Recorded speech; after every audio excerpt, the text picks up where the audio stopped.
Hello friends, Suhail academy में आपका स्वागत है। दोस्तों, पिछले दो वीडियो में हम लोगों ने डीएलएड फोर्थ सेमेस्टर के बहुविकल्पी प्रश्नों को जाना था। देखा था कि किस तरीके से बहुविकल्पी प्रश्न डीएलएड फोर्थ सेमेस्टर के एग्ज़ाम में आते हैं। तो दोस्तों, आज की ये वीडियो आप लोगों के लिए बहुत ही हेल्पफुल साबित होने वाली है, क्योंकि इस वीडियो में हम बात करेंगे डीएलएड फोर्थ सेमेस्टर के अति लघु उत्तरीय प्रश्नों की। दोस्तों, ये प्रश्न आपको कहीं ना कहीं हर एग्ज़ाम में आपको देखने को मिलेंगे। दोस्तों, क्या होगा, बीटीसी करने के बाद, डीएलएड करने के बाद आप यूपी टेट और सीटेट का जब एग्ज़ाम देंगे या इसके अलावा आप कोई भी अन्य वनडे एग्ज़ाम जब आप देंगे, तो ये जो DElEd first semester, second semester, third semester और फोर्थ सेमेस्टर के जो क्वेश्चन होते हैं, और ख़ासकर एसएसटी के जो क्वेश्चन होते हैं यानी सामाजिक अध्ययन के जो क्वेश्चन होते हैं, ये आपको कहीं ना कहीं आपको हर एग्ज़ाम में ज़रूर देखने को मिलते हैं। आप प्रीवियस ईयर के क्वेश्चन पेपर उठाइए, वहाँ देखिए आपको जो क्वेश्चन पेपर फोर्थ सेमेस्टर का होता है, तो फोर्थ सेमेस्टर के क्वेश्चन पेपर से आपको ज़रूर कुछ ना कुछ क्वेश्चन आपको हर एग्ज़ाम में आपको देखने को मिलते हैं। तो दोस्तों, जिन लोगों ने अभी तक हमारे चैनल सुहेल एकेडमी को सब्सक्राइब नहीं किया दोस्तों, तो ज़रूर सब्सक्राइब कर लें। दोस्तों, आज हम लोग बात करेंगे डीएलएड फोर्थ सेमेस्टर के अति लघु उत्तरीय प्रश्नों की। विषय हमारा रहेगा सामाजिक अध्ययन। तो इसमें आइए दोस्तों, देखते हैं कि किस तरीके से क्वेश्चन आते हैं और उनके आंसर हमें किस तरीके से लिखने होते हैं। ये जो क्वेश्चन है, ये बहुत ही इंपॉर्टेंट क्वेश्चन है। तो ये डीएलएड फोर्थ सेमेस्टर में तो आएंगे ही आएंगे। उसके बाद जब आप सीटेट, यूपी टेट का जब एग्ज़ाम देंगे, या आप इसके अलावा कोई भी अन्य एग्ज़ाम देंगे, ठीक है, कोई भी एक दिवसीय परीक्षा जब आप देंगे, तो उसमें ये क्वेश्चन आपको ज़रूर देखने को मिलते हैं। तो देखते हैं दोस्तों, आज का पहला क्वेश्चन क्या है। तो सबसे पहले यहाँ पर हम देखते हैं, आज का हमारा पहला क्वेश्चन आएगा, आर्य समाज की स्थापना का मुख्य उद्देश्य क्या था। ठीक, तो यहाँ पर क्या पूछ रहा है, आर्य समाज के संस्थापक नहीं पूछ रहा है, वो पूछ रहा है आर्य समाज की स्थापना का उद्देश्य क्या था, यानी क्या मकसद था।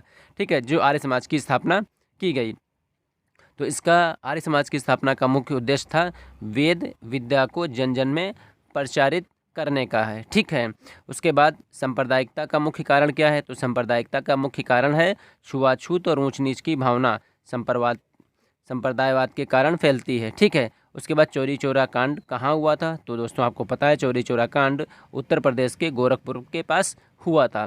सारनाथ संग्रहालय की स्थापना कब हुई थी।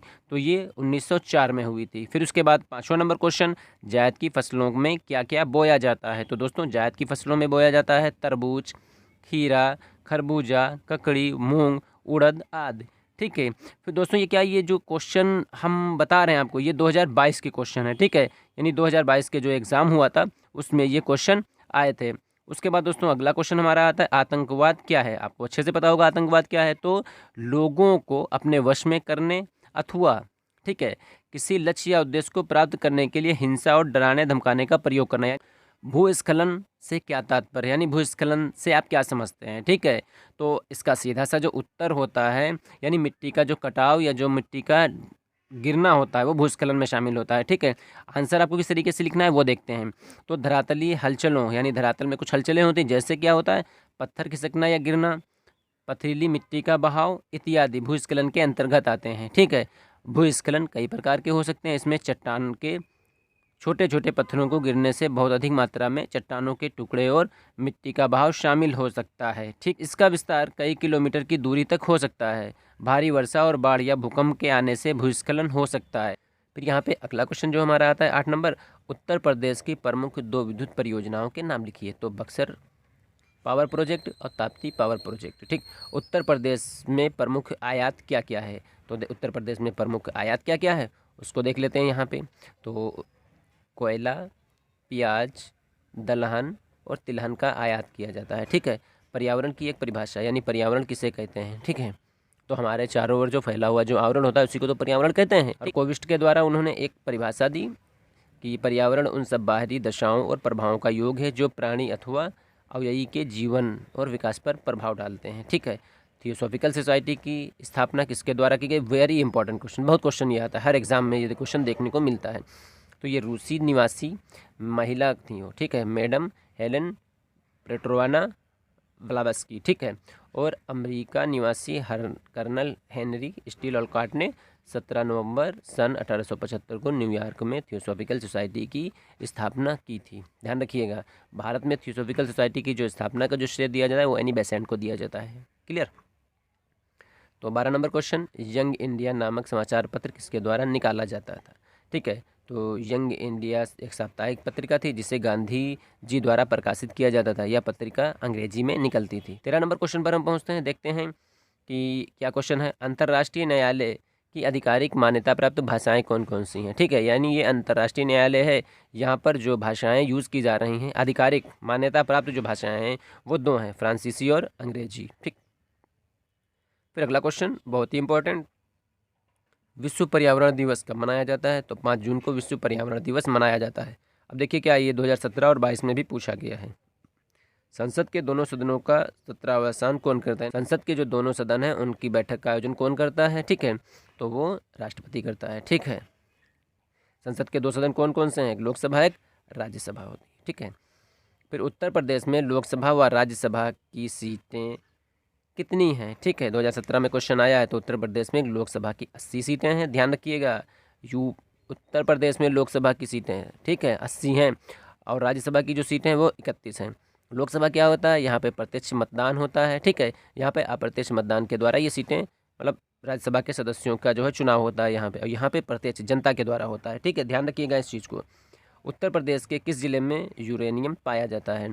तो ये ललितपुर जिले में यूरेनियम पाया जाता है। ठीक है, अगला क्वेश्चन, प्राकृतिक संसाधन किसे कहते हैं? तो वे संसाधन जो प्रकृति से मुक्त रूप में पाए जाते हैं। ठीक है, यानी वे संसाधन जो प्रकृति में मुक्त रूप से यानी फ्री बिल्कुल मिल रहे हैं। ठीक है, ध्यान रखिएगा, जैसे कोयला, पेट्रोल आदि प्राकृतिक संसाधन कहलाते हैं, यानी ईश्वर ने या प्रकृति ने जो हमें निःशुल्क प्रदान कर दिए गए। ठीक है, यानी इसका कोई मूल्य हमें नहीं देना पड़ता। कोयला खुदाई करिए, पेट्रोल खुदाई करिए, कहाँ इसका कोई मूल्य देना पड़ रहा। हाँ, लेकिन जब ये मार्केट में आता है तो इसका मूल्य, क्योंकि लागत होती है ना वहाँ पे, भाई जो आदमी लेबर लगा के काम करवा रहा है भाई उनका तो वो देगा। ठीक है, तो प्रकृति ने तो हमें तो निःशुल्क दी है। ठीक है, पानी देखिए अब क्या होता है, बिसलेरी देखिए 20 रुपये की बोतल मिलती है, तो क्या है, प्रकृति ने तो हमें बिल्कुल निःशुल्क पानी दिया है। नहीं दिया, 71% पानी हमारी पृथ्वी पर है। ठीक, लेकिन क्या होता है, जब हम कहीं सफ़र में होते हैं, कहीं ज़रूरत पड़ती है, तो 1 लीटर पानी हम 20 रुपये का खरीदते हैं। ठीक, तो अभी तक तो वो बिल्कुल निःशुल्क है, लेकिन क्या होता है जब वो हम यूज़ करते हैं, ठीक है, कंडीशन क्या होती है, तब उसका मूल्य बढ़ जाता है। ठीक, उत्तर प्रदेश के किस जनपद में बांध परियोजनाएं स्थित हैं? बांध परियोजना का नाम लिखिए। तो ये रिहंद बांध सोनभद्र जिले में स्थित है। ठीक, फिर अगला क्वेश्चन यहाँ पर आता है 20 नंबर, चिपको आंदोलन का किस क्षेत्र में महत्वपूर्ण योगदान रहा? ठीक है, तो यहाँ पर या ऐसे इसको क्वेश्चन पूछ सकते हैं, चिपको आंदोलन से आप क्या समझते हैं? ठीक है, या चिपको आंदोलन का मुख्य उद्देश्य क्या था? तो उसका मुख्य उद्देश्य था वन बचाओ अभियान। ठीक है, फिर उसके बाद जैव विविधता किसे कहते हैं? तो किसी स्थान विशेष पर पाए जाने वाले विभिन्न जंतुओं और उनकी प्रजातियों की संख्या जैव विविधता कहलाती है। फिर उसके बाद अगला क्वेश्चन आता है, माल्थस का जनसंख्या सिद्धांत बताइए। तो माल्थस का जनसंख्या सिद्धांत क्या है? जनाधिक्य से आशय, यानी जो जनसंख्या से आशय क्या, देश में उपलब्ध खाद्य सामग्री की तुलना में जनसंख्या के अधिक होने से है। यानी देश में जो उपलब्ध खाद्य सामग्री यानी गेहूं, चावल, जो खाने पीने के लिए जो सामग्री है उसकी तुलना में जनसंख्या अधिक होने से है। ठीक है, माल्थस का जनसंख्या सिद्धांत यही था। ठीक, उसके बाद समानांतर माध्य ज्ञात करने का सूत्र लिखिए पर हो जाएगा। ठीक, फिर उसके बाद 1857 के स्वतंत्रता संग्राम के कारण बताइए। देखिए यही आपको जो है ये अति लघु पूछ रहा है, यही लघु उत्तरीय प्रश्न पूछ लेगा, वहाँ पे ध्यान रखिएगा। तो 1857 के स्वतंत्रता संग्राम के कारण बताइए। तो यहाँ पर सबसे पहला हो जाएगा ईसाई धर्म का प्रचार, जातिवाद की उपेक्षा, चर्बी लगे कारतूसों का प्रयोग, भेदभाव की नीति, कुटीर उद्योग धंधों का विनाश। ठीक, ये कारण थे। 1 नंबर में आप ये लिखिएगा। 2 नंबर में यही आता है, तो ईसाई धर्म का प्रचार, तो आप इसके अंदर एक्सप्लेन करके लिखिए नंबर 1। नंबर 2 पे जातिवाद की उपेक्षा, तो लिखिए किस तरीके से जातिवाद की उपेक्षा की गई। नंबर 3 चर्बी लगे कारतूसों का प्रयोग, या तात्कालिक कारण में लिख दीजिएगा। ठीक है, तो वहाँ पर अगर आप लिखना चाहें तो राजनीतिक, धार्मिक, सामाजिक, आर्थिक, तात्कालिक कारण लिख दीजिए, लेकिन अगर 1 नंबर में आता है तो आपको इसी तरीके से लिखना है, ईसाई धर्म का प्रचार, जातिवाद की उपेक्षा, चर्बी लगे कारतूसों का प्रयोग, भेदभाव की नीति, कुटीर उद्योग धंधों का विनाश। फिर उसके बाद अगला क्वेश्चन यहाँ पर आता है, रानी अवंतीबाई कौन थी? ठीक, तो यहाँ पर रानी अवंतीबाई कौन थी? तो रानी अवंतीबाई रामगढ़ के शासक विक्रमादित्य की पत्नी थी, जिसकी मृत्यु के पश्चात अंग्रेजों ने उसको कोई उत्तराधिकार न होने के कारण उन्हें रामगढ़ से हटा दिया था। ठीक है, तो अंग्रेजों की क्या होती थी, यही तो राज्य हड़प नीति होती थी, नहीं होती थी, डलहौजी की राज्य हड़प नीति। अगर कोई वहाँ पर अगर कोई उत्तराधिकारी नहीं उसका है तो उसको क्या होता था, अंग्रेजी शासन में मिला लिया जाता था। ठीक, अगला क्वेश्चन यहाँ पर आता है बहुत ही इंपॉर्टेंट, कि श्रीमती एनी बेसेंट मूलतः कहाँ की निवासी थी? ठीक, तो ये आयरलैंड की निवासी थी, ध्यान रखिएगा। और भारत में थियोसॉफिकल सोसाइटी की स्थापना का जो श्रेय दिया जाता है वो एनी बेसेंट को ही दिया जाता है। ठीक, अखिल भारतीय कांग्रेस की स्थापना कब हुई? इसकी स्थापना का श्रेय किसको दिया जाता है? ठीक, बहुत ही इंपॉर्टेंट क्वेश्चन यहाँ पर आता है ये। 1885 को ठीक हुई। इसकी स्थापना का श्रेय A.O. ह्यूम को दिया जाता है। ठीक, तो दोस्तों अगला क्वेश्चन यहाँ पर आता है 28 नंबर क्वेश्चन कि सविनय अवज्ञा आंदोलन के प्रमुख कार्यक्रम बताइए। तो 12 मार्च 1930 को नमक सत्याग्रह की शुरुआत और 6 अप्रैल 1930 को नमक कानून तोड़ा। ये सविनय अवज्ञा आंदोलन के प्रमुख कार्यक्रम थे। अगला क्वेश्चन यहाँ पर आता है 29 नंबर, मानसूनी जलवायु की सबसे बड़ी विशेषता लिखिए। तो इसमें क्या होता है मानसूनी जलवायु? तो सबसे पहले ऋतुओं के बदलाव के अनुसार जलवायु दशाओं यानी तापमान, वायुदाब, हवा की दिशा, वर्षा आदि में भी बदलाव होता है। जनगणना 2011 के अनुसार भारत में स्त्री पुरुष का अनुपात क्या था? तो 943 अनुपात 1000। ठीक, ध्यान रखिएगा, स्त्री कितनी थी? 943, 1000 पुरुषों पर। ठीक, अगला क्वेश्चन 2011 की जनगणना के अनुसार भारत में जनसंख्या का घनत्व क्या था? तो ये 382 व्यक्ति प्रति वर्ग किलोमीटर है। ठीक, अगला क्वेश्चन 32 पर हम लोग पहुंचते हैं, देखते हैं क्या है कि जनसंख्या की दृष्टि से विश्व में भारत का कौन सा स्थान है? तो यहाँ पे दूसरा। ठीक, वर्तमान समय में पहला नंबर हो गया इसका। ठीक, ध्यान रखिएगा। भारत में सर्वाधिक साक्षरता वाला राज्य कौन सा है? तो ये केरल है। निम्न राज्यों में से कम जनसंख्या वाला घनत्व किस राज्य में? तो अरुणाचल प्रदेश में जो जनसंख्या का घनत्व है सबसे कम है। ठीक है, फिर भारत में ग्रामीण जनसंख्या का प्रतिशत क्या है? तो 68.8%। अगला क्वेश्चन यहाँ पर किस राज्य में जनसंख्या घनत्व न्यूनतम पाया जाता है? तो यहाँ पे राजस्थान में जनसंख्या का जो घनत्व है वो न्यूनतम पाया गया। दोस्तों अगला क्वेश्चन यहाँ पर आता है कि किस राज्य में महिला साक्षरता सर्वाधिक पाई जाती है? तो ये केरल में। अगला क्वेश्चन यहाँ पर आता है 38 नंबर, 2011 की जनगणना के अनुसार भारत में लिंगानुपात कितना है? 943 है यहाँ पे। ठीक, 39 क्वेश्चन, वर्तमान में भारत में जन्म दर और मृत्यु दर प्रति हजार कितनी है? तो जन्म दर यहाँ पर है 21.8 प्रति हजार तथा मृत्यु दर कितनी है? 7.1 प्रति हजार। ठीक है, यानी ये जन्म दर है यहाँ पे कि 21.8 प्रति हजार, मतलब बच्चे पैदा होते हैं जैसे यहाँ पे, मतलब जन्म दर है यहाँ पे। ठीक है, मृत्यु दर कितनी है? 7.1 यहाँ पे है। ठीक है, यानी इतने जन्म लेते हैं इतने यहाँ पे मर जाते हैं। ये है 2011 की जनगणना के अनुसार भारत में साक्षरता की दर कितनी है? ठीक है, तो 73.0 है स्त्रियों की साक्षरता दर, 64.6 तथा पुरुषों की जो साक्षरता दर है 90.8 है। यानी कहीं ना कहीं स्त्रियों की अपेक्षा पुरुषों की जो साक्षरता दर है वो अधिक है यहाँ पे। फिर उसके बाद अगला क्वेश्चन 41 नंबर, जन्म दर किसे कहते हैं? तो प्रति हजार जनसंख्या पर जन्म लेने वाले बच्चों की संख्या को जन्म दर कहा जाता है। फिर अगला क्वेश्चन यहाँ पर आता है मृत्यु दर किसे कहते हैं? तो यहाँ पे मृत्यु दर भी प्रति हजार जनसंख्या पर जन्म लेकर अपना जीवन यापन कर मृत्यु प्राप्त करने वाले व्यक्तियों की संख्या से है। ठीक है, अलीगढ़ मुस्लिम विश्वविद्यालय की स्थापना किसके द्वारा तथा कब हुई? तो तो यहाँ पे देखते हैं अलीगढ़ मुस्लिम विश्वविद्यालय की स्थापना का जो श्रेय है वो सर सैयद अहमद खां के द्वारा की गई। कब की गई? तो 1875 में सर सैयद अहमद खां के द्वारा अलीगढ़ में मुस्लिम एंग्लो ओरिएंटल कॉलेज की स्थापना की गई, जो 1920 में अलीगढ़ मुस्लिम विश्वविद्यालय के रूप में स्थापित हो गया, यानी इसी को ही AMU कहते हैं। ठीक है, 44 नंबर क्वेश्चन, भारतीय राष्ट्रीय कांग्रेस की स्थापना कब और किसने की थी? तो कब की थी यहाँ पे स्थापना? A.O. ह्यूम ने की। कब की? 1885 ईस्वी में की। ठीक, अगला क्वेश्चन यहाँ पर आता है थियोसॉफिकल सोसाइटी की स्थापना कब और कहाँ हुई? देखिए फिर वहीं पे आ गया उसी तरीके से। 1789 में अमेरिकन कर्नल हेनरी अल्कोट तथा रूसी महिला ब्लैटवेस्की ने न्यूयॉर्क में थियोसॉफिकल सोसाइटी की स्थापना की थी। अगला क्वेश्चन यहाँ पे 46 नंबर, प्रार्थना समाज की स्थापना किसके द्वारा हुई तथा इसके संस्थापक कौन थे? बहुत ही इंपॉर्टेंट क्वेश्चन है दोस्तों। ठीक है, तो प्रार्थना समाज की स्थापना 1867 में हुई। इसकी स्थापना का जो श्रेय था वो केशव चंद्र जी थे। ठीक है, अगला क्वेश्चन यहाँ पर बनारस हिंदू विश्वविद्यालय की स्थापना कब हुई, यानी BHU? तो 1916 में हुई। जलियांवाला बाग हत्याकांड कब हुआ था? ठीक, तो 13 अप्रैल 1919 को अमृतसर में जलियांवाला बाग हत्याकांड हुआ था। डॉक्टर सतपाल और सैफुद्दीन कुचलू की गिरफ्तारी के विरोध में हो रही जनसभा पर अंग्रेज जनरल डायर ने अंधाधुंध गोलियां चलवाईं। जलियांवाला बाग हत्याकांड के विरोध में महात्मा गांधी ने कैसरे हिंद, जमना लाल बजाज ने राय बहादुर और रविंद्रनाथ टैगोर ने सर की उपाधि वापस कर दी थी। ठीक है, ध्यान रखिएगा यहाँ पे। तो इसको इस तरीके से भी हम लोग देख लेते हैं कि जलियांवाला बाग हत्याकांड कब हुआ, तो 13 अप्रैल 1919 को अमृतसर में जलियांवाला बाग नामक हत्याकांड हुआ। ठीक, किसकी गिरफ्तारी के विरोध में हुआ? क्वेश्चन इस तरीके से भी पूछ सकता है। तो डॉक्टर सत्यपाल और सैफुद्दीन किचलू की गिरफ्तारी के विरोध में।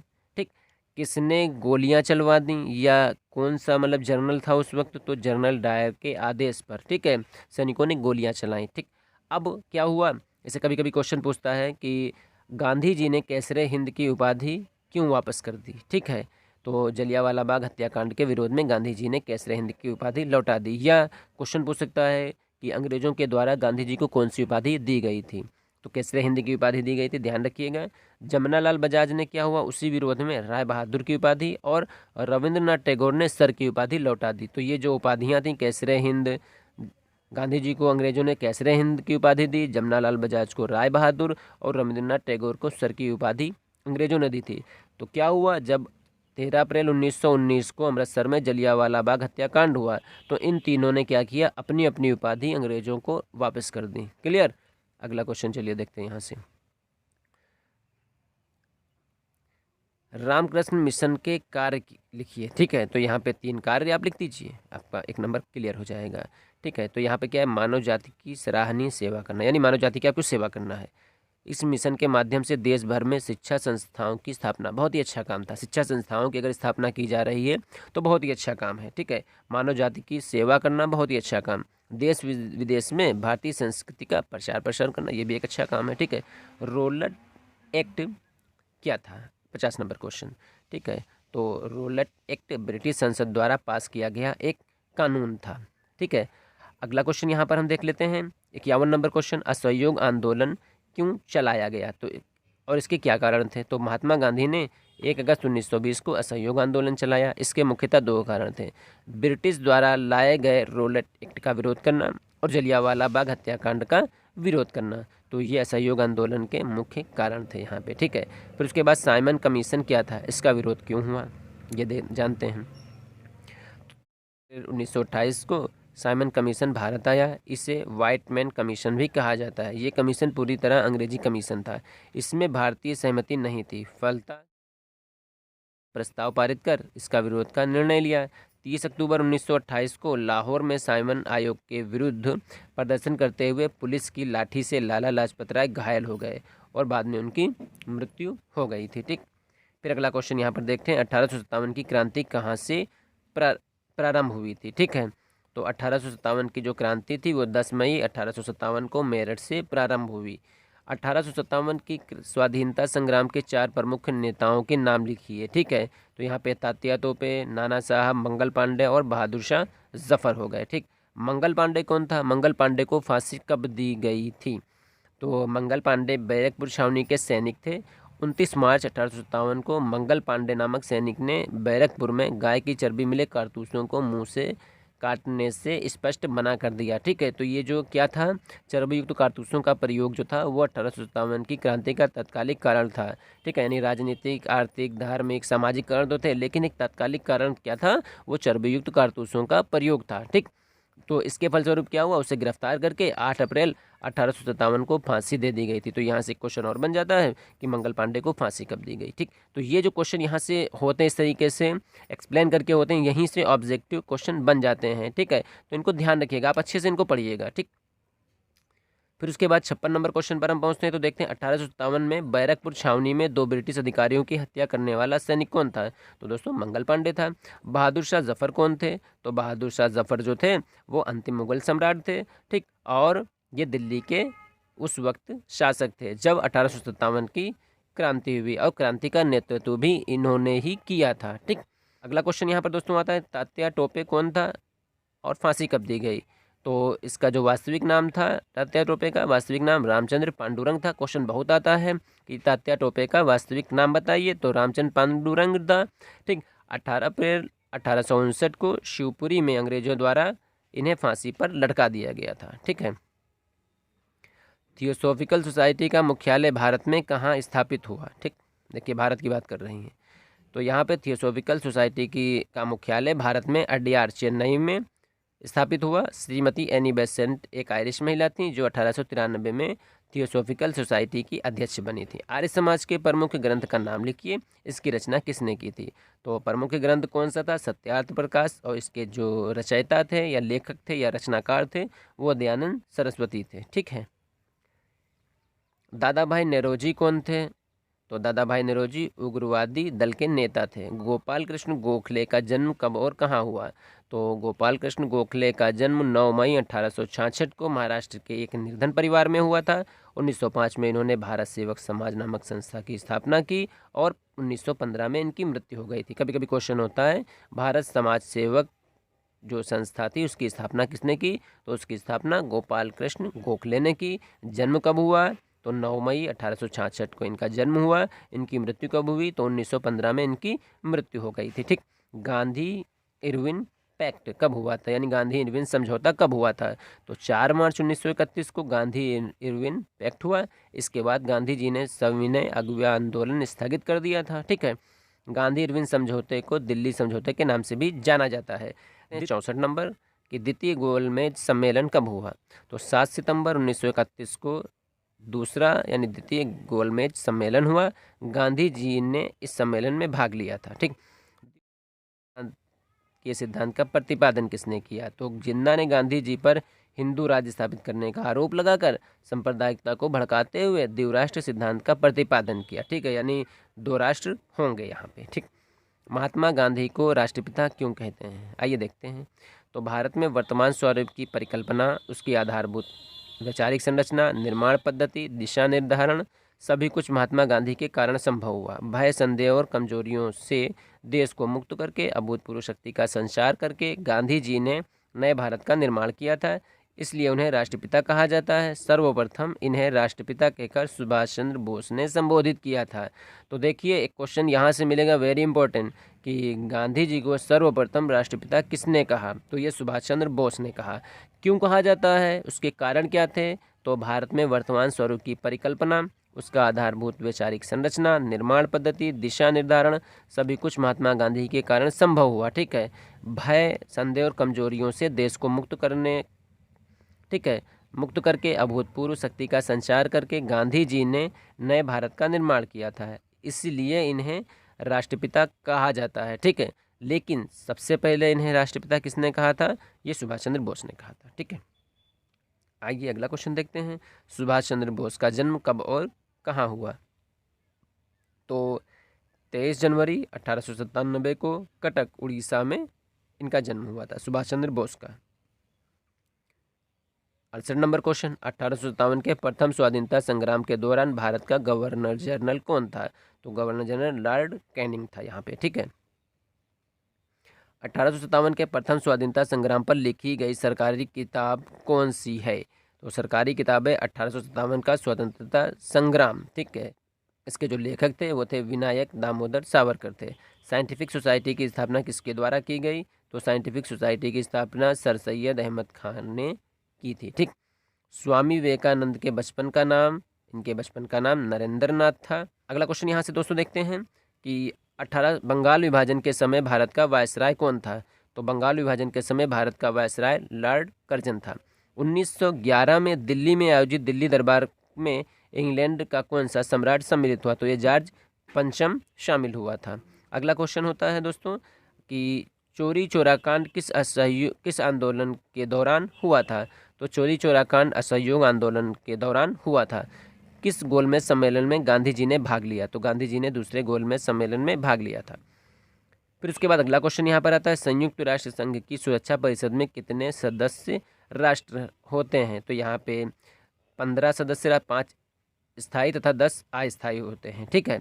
तो याद रखिएगा कि 5 जो सदस्य हैं वो स्थायी हैं और 10 सदस्य जो हैं वो अस्थायी होते हैं। ठीक है। मिड डे मील योजना किस वर्ष प्रारंभ की गई?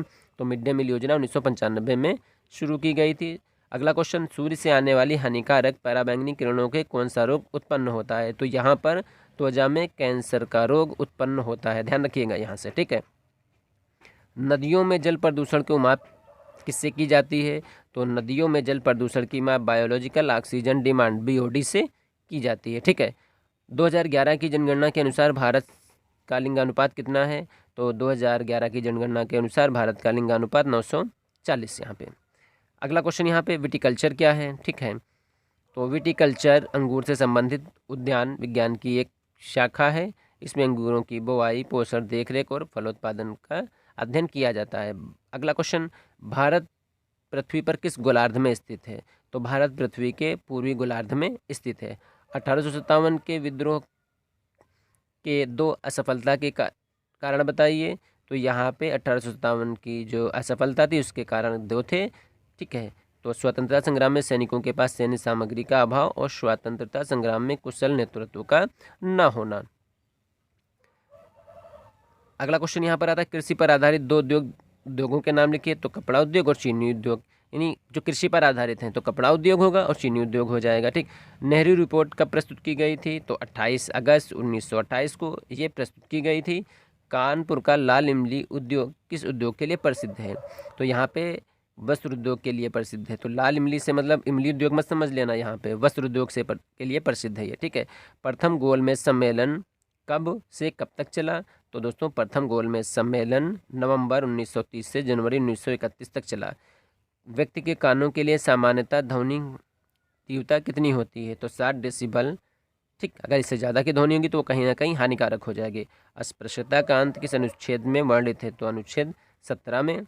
अगला क्वेश्चन यहाँ पे, अंतर्राष्ट्रीय न्यायालय की स्थापना कब हुई? तो 26 जून 1945 को हुई थी। कांग्रेस के प्रथम अधिवेशन की अध्यक्षता किसने की? तो कांग्रेस के प्रथम अधिवेशन की अध्यक्षता व्योमेश चंद्र बनर्जी ने की थी। पूना पैक्ट यानी पूना समझौता पर प्रकाश डालिए, यानी पूना समझौता किसे कहते हैं? तो पूना पैक्ट 24 सितंबर 1932 को गांधी जी और डॉक्टर अंबेडकर के बीच एक समझौता है, जिसके सांप्रदायिक पंचायत में दलितों के लिए प्रांतीय विधानसभा में पृथक निर्वाचन प्रणाली को समाप्त कर उनके लिए 71 के बदले 148 स्थान सुरक्षित रखे गए। ठीक है। अगला, उत्तर प्रदेश की प्रमुख जनजातियां कौन कौन सी हैं? तो यहाँ पर यूपी की प्रमुख जनजातियों की बात की जा रही है। कौन कौन सी, आप उनको लिखिएगा। अगरिया, बेगा, भुइया, पटारी, परहरिया, शेरा, बुक्सा, खरवार, पंखी, पनिया, जौनसारी, थारू, भोटिया, गोंड, धुरिया, नायक, पठारी, राजगोंड आदि, ये उत्तर प्रदेश की प्रमुख जनजातियां हैं। ठीक है, फिर उसके बाद दोस्तों आता है 94 नंबर क्वेश्चन, ब्रह्मा समाज के प्रमुख सिद्धांत क्या थे? या ब्रह्मा समाज के सिद्धांत लिखिए। तो ईश्वर एक है, उसकी पूजा के लिए मूर्ति पूजा की आवश्यकता नहीं है, पूजा का अधिकार सभी को है, आत्मा अजर और अमर है, ईश्वर कर्मानुसार फल देता है, ब्रह्मा समाज प्रेम और सत्य में विश्वास रखता है, जातिवाद और छुआछूत का विरोध करता है। ये ब्रह्मा समाज के प्रमुख सिद्धांत थे। रोलट एक्ट कब लागू हुआ? तो रोलट एक्ट 19 मार्च 1919 में रोलट एक्ट लागू किया गया था। इसके अनुसार किसी भी संदेह व्यक्ति को बिना मुकदमा चलाए गिरफ्तार किया जा सकता था। इसके विरुद्ध न अपील, न कोई दलील, न कोई 19 मार्च 1919 में रोलट एक्ट लागू कर दिया गया था। ठीक है, किसी भी संदेह व्यक्ति, यानी किसी भी अगर शंका होती तो अंग्रेज उसको गिरफ्तार कर लेते थे। ठीक, मुकदमा चलाते थे। और अगर कोई मुकदमा जिस पर चलाया जाता था तो जो वादी मुकदमा जिस पर चलाया जाता था, ना तो वो अपील कर सकता था, ना तो अपनी कोई पक्ष रख सकता था, और ना कोई वकील कर सकता था। ठीक है, यानी जिसको जो चाहे वो किया जा सकता है अंग्रेजों के माध्यम से। ठीक, अगला क्वेश्चन दोस्तों यहाँ पर आता है, खिलाफत आंदोलन से आप क्या समझते हैं? यानी खिलाफत आंदोलन क्या था, इसको देखते हैं। तो भारत में मुसलमान तुर्की के जो सुल्तान थे उनको इस्लाम का खलीफा मानते थे। प्रथम विश्व युद्ध के दौरान ब्रिटिश शासन ने तुर्की साम्राज्य का विघटन कर डाला। इससे भारतीय मुसलमान नाराज हो गए। इसका क्या हुआ परिणाम? अतः भारतीय मुसलमानों ने खिलाफत आंदोलन शुरू कर दिया। ठीक, जेट वायुधारा किसे कहते हैं? ठीक है, तो जेट वायुधारा वायुमंडल में बहने वाली तेज हवा जो पश्चिम से पूर्व की ओर बहती है। ठीक है, रामकृष्ण मिशन की स्थापना किसने की? स्वामी विवेकानंद। उसके बाद गांधी जी ने असहयोग आंदोलन किस वर्ष प्रारंभ किया? तो 1920 में। स्वराज हमारा जन्मसिद्ध अधिकार है, हम इसे लेकर रहेंगे, ये कथन था बाल गंगाधर तिलक का। 101 नंबर क्वेश्चन पर हम पहुंचते हैं। देखते हैं यहाँ से कि होम रूल आंदोलन के प्रमुख नेता कौन थे? तो ये बाल गंगाधर तिलक और श्रीमती एनी बेसेंट थे। 102 नंबर क्वेश्चन, भारत छोड़ो आंदोलन कहाँ से आरंभ हुआ? तो बम्बई से। ठीक, प्रथम पंचवर्षीय योजना कब लागू की गई थी? तो 51 को भारत में मुख्यतः चांदी किस प्रदेश में पाई जाती है? तो ये राजस्थान में चांदी पाई जाती है। सुलेकुल महोत्सव कहाँ मनाया जाता है? तो ये यूपी के आगरा शहर में सुलेकुल महोत्सव मनाया जाता है। उत्तर प्रदेश का राजकीय पक्षी कौन सा है? तो ये सारस है। फिर उसके बाद ओजोन दिवस कब मनाया जाता है? तो 16 सितंबर को ओजोन दिवस मनाया जाता है। आलू उत्पादन में उत्तर प्रदेश का कौन सा स्थान है? तो ये प्रथम स्थान है। ठीक है। सूचना का अधिकार भारत में किस वर्ष लागू किया गया था? तो 15 जून 2005 में। उत्तर प्रदेश का सबसे कम जनसंख्या घनत्व वाला राज्य कौन सा है? तो दोस्तों ये है आपका ललितपुर। भारत में पवन ऊर्जा के उत्पादन में कौन सा राज्य, ठीक है, अग्रणी है? तो ये तमिलनाडु है। ठीक। लिंगानुपात से क्या तात्पर्य है? तो किसी क्षेत्र विशेष में पुरुष और स्त्री की संख्या के अनुपात को लिंगानुपात कहते हैं।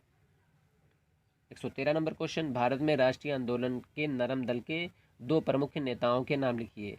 उसके बाद उसी तरीके से क्वेश्चन पूछा जा रहा है, राष्ट्रीय आंदोलन में प्रथम चरण में उदारवादी आंदोलनों के प्रमुख, उदारवादी जो आंदोलन था उसके प्रमुख नेता कौन थे? या राष्ट्रीय उदारवादी आंदोलन के प्रमुख नेता कौन कौन थे? ठीक है, यानी नरम दल के नेता, इसी को उदारवादी कहते हैं। ठीक है, देखते हैं कौन कौन से हैं वो।